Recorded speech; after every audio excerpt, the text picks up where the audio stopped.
Quanto à impenhorabilidade absoluta, senhores, impenhorabilidade, o óculos está absoluta. Como eu lhes disse, a impenhorabilidade absoluta está prevista no artigo 833 do CPC. Veja que o caput dele, tranquilo, são impenhoráveis. No Código de 73, a redação tinha uma palavra a mais, que era justamente a palavra absolutamente. No Código de 73, o dispositivo congênere lá previa são absolutamente impenhoráveis, previa o rol.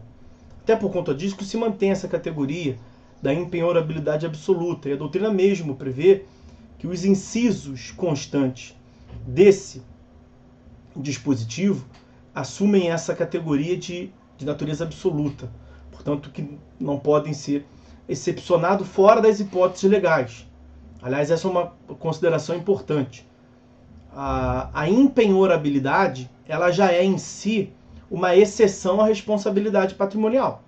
Porque nós vimos que a regra é que os bens que compõem o patrimônio do executado respondem à execução. Mas a lei resguarda alguns bens de certa natureza, como nós veremos, e em razão da proteção da dignidade humana do devedor, esses bens não responderão. Não responderão porque são considerados impenhoráveis. Mas a lei, em algumas situações, e nós veremos aqui, faz com que esses bens que não respondem possam vir a responder. E aí nós teremos, portanto, a exceção da exceção. A exceção é a não sujeição. A exceção da exceção é a sujeição. Vamos lá.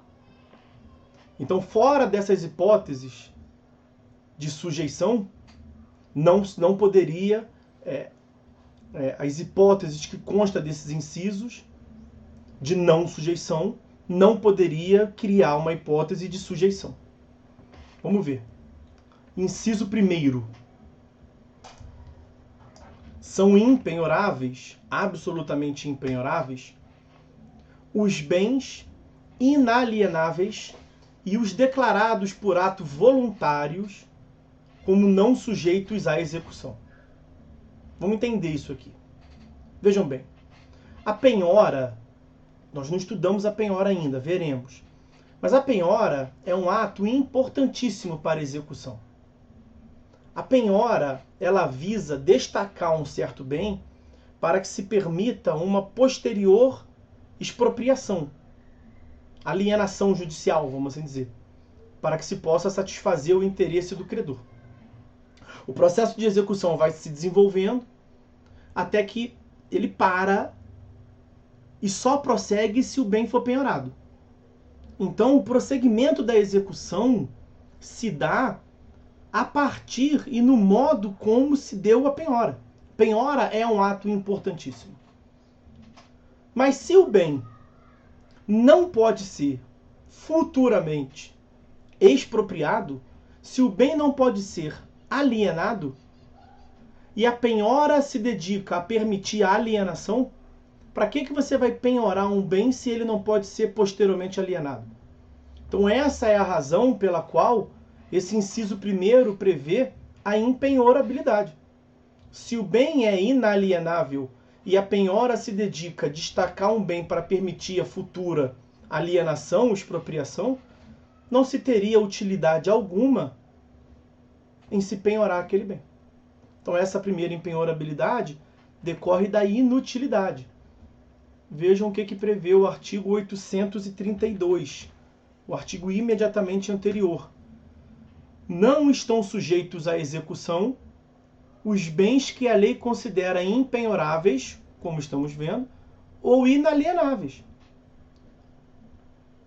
A inalienabilidade acaba acarretando uma impenhorabilidade. Por quê? Porque a penhora se dá para permitir a alienação. Esse inciso 1º do artigo 833, ele foge à regra da proteção à dignidade da pessoa humana. Ele é uma previsão excepcional. O que justifica essa previsão é uma questão de utilidade, de racionalização do serviço. Para que perder tempo penhorando algo que depois vai ter que desconstituir a penhora? Vai ser algo inútil, não faz sentido nenhum. Pois bem,